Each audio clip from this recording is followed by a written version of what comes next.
నిద్రలేస్తాను నేను. అందుకే ఈరోజు మనం పని చేస్తున్నాం, కష్టపడుతున్నాం. సహకరించండి మిత్రులారా.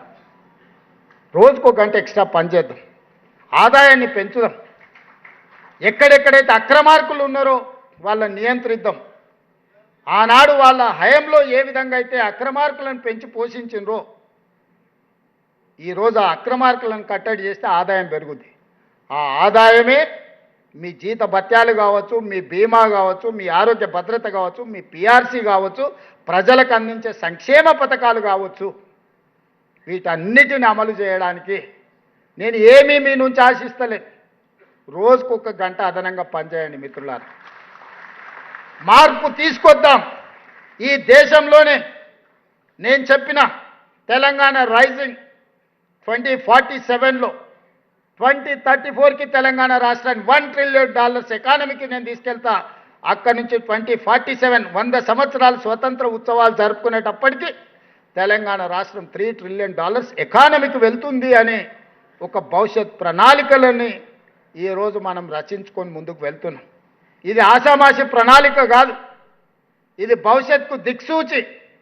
ఇవాళ దిశగా మనం అడుగులు వేస్తున్నాం, ఆ దిశగా పెట్టుబడులను ఆకర్షిస్తున్నాం, ఆ దిశగా ఇన్ఫ్రాస్ట్రక్చర్ క్రియేట్ చేస్తున్నాం, శాంతి భద్రతలను కాపాడుతున్నాం.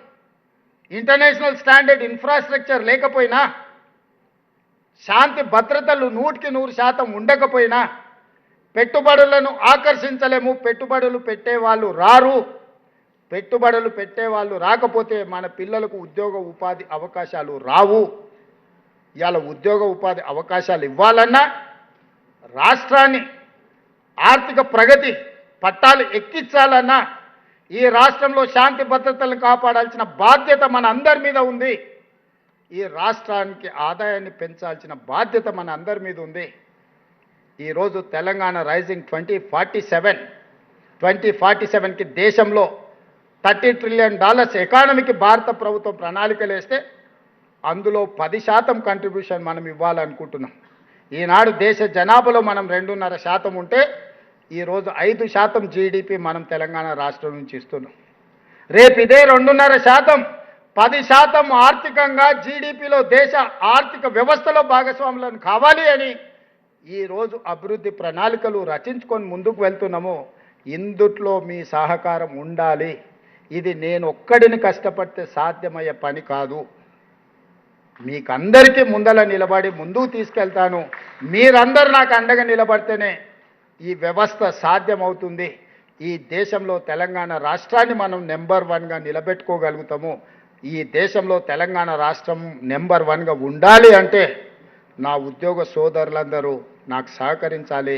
మనందరం కష్టపడితే 100% సాధ్యమవుతుంది. రాజకీయ వ్యవస్థలన్నీ వైఫల్యం చెందినప్పుడు మీరందరిని అడుగు బిగించినాకనే 60 సంవత్సరాల తెలంగాణ కళ సాకారమైంది.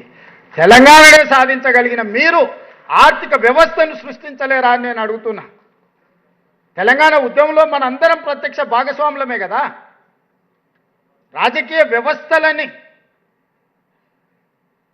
తమ చేత కాదు అని కాడి కింద పడేసినప్పుడు పొలిటికల్ జేఏసీకి నాయకత్వం, మీలో ఉండే ఒక ప్రొఫెసర్ నాయకత్వం వహించి లక్షలాది ఉద్యోగులు రోడ్డు మీదకి వచ్చినాకనే కదా తెలంగాణ రాష్ట్రం వచ్చింది.